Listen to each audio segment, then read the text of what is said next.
আজকে আমার আলোচনার বিষয় সহবাস চলাকালীন সময় স্ত্রীর যোনিতে মুখ দেওয়া যাবে কিনা। দেশের এবং প্রবাসের ভাই বোনদের প্রতি সালাম। আসসালামু আলাইকুম। আমি প্রভাষক ডাক্তার রিক্তা পারভিন, হোমিওপ্যাথি এবং আয়ুর্বেদিক চিকিৎসক। চেম্বার সেবা হোমিও কমপ্লেক্স অ্যান্ড সেবা ডিজিটাল ল্যাব, উপজেলা মডেল মসজিদের পূর্ব পাশে, শিমুলিয়া, মাগুরা। এ বিষয়ে আমি পূর্বেও ভিডিও করেছি। এখন এত পরিমাণ প্রশ্ন আসে, রুগী সরাসরি চেম্বারে এসেও জানতে চান, আবার ফোনের মাধ্যমেও জানতে চান যে স্ত্রীর যোনিপথে মুখ দেওয়া যাবে কিনা, বা মুখ দিলে চুষলে যে বীর্যটা পানিটা আসে সেটা পান করলে কোনো ক্ষতি হবে কিনা। এ বিষয় নিয়ে এখন আমি আলোচনা করব। আসলে ইসলামের দৃষ্টিকোণ থেকে স্ত্রীর যোনিতে মুখ দেওয়া যাবে শুধুমাত্র একবার চুম্বনের উদ্দেশ্যে। স্বামী স্ত্রী যখন মিলন করবেন তখন ভালোবাসার বহিঃপ্রকাশ হিসাবে স্ত্রীও তার স্বামীর যৌনাঙ্গে চুমা দিতে পারে সিম্পল, স্বামীও স্ত্রীর যোনিমুখে বা যোনিতে সিম্পল চুমা দিতে পারে। এর বেশি কিন্তু করা যাবে না, এটা হারাম।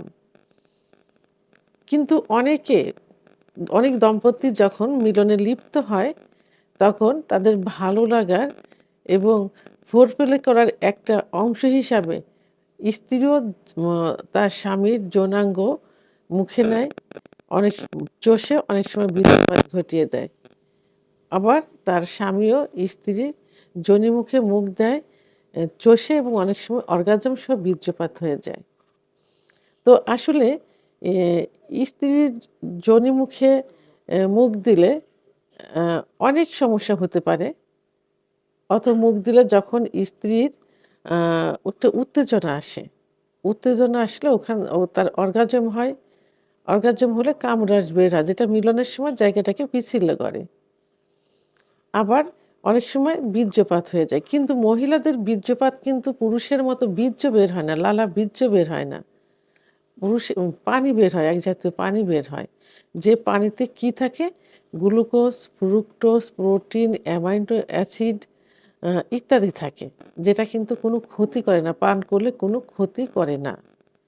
কিন্তু যদি স্ত্রীর কোনো রোগ থাকে, যেটা মিলনের মাধ্যমে ব্লাডের মাধ্যমে সংক্রামিত হয়, যদি স্ত্রীর যোনিতে সাদা লিউকোরিয়া যায়, তাহলে সেখানে ফাঙ্গাল ইনফেকশন থাকতে পারে, সিফিলিস, গোনোরিয়ার জীবাণু থাকতে পারে। অনেক সময় দেখা যায় যে এইচবিএস থাকতে পারে, এইচআইভি থাকতে পারে, ইত্যাদি রোগ থাকতে পারে, যেটা মিলনের মাধ্যমে কিন্তু সেটা সংক্রামিত হয়। আবার অনেক পুরুষের মুখে লালা পানি থাকে, যার মাধ্যমে অনেক জীবাণু ভিতর থেকে আসতে পারে। আবার যদি কেউ ধূমপান, মদ্যপান করে থাকে, তাহলে দাঁতের গোড়ায় বিভিন্ন ইনফেকশন থাকতে পারে, তার মাধ্যমে স্ত্রীর যোনিতে সংক্রামিত হতে পারে এবং তার বডিতে সংক্রামিত হতে পারে। সেহেতু আমার মনে হয় যে স্ত্রীর যোনিতে চুম্বন ছাড়া তার বেশি আগানো উচিত না। আপনারা নিজেকে কন্ট্রোল করুন। অথবা যদি কখনো এরকম দুর্ঘটনা ঘটে যায়, তখন কি করবেন?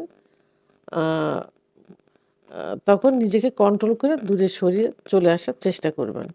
তবে আ স্ত্রীর বীর্যপাত যে পানি এবং যে লালা অর্গাজমের সময় যে লালাটা আসে, তার ভিতরে কিন্তু যে উপাদানগুলো কিন্তু ক্ষতির না। কিন্তু তার যে রোগগুলো থাকতে পারে, সুপ্ত রোগগুলো থাকতে পারে, সেগুলো সংক্রামিত হতে পারে।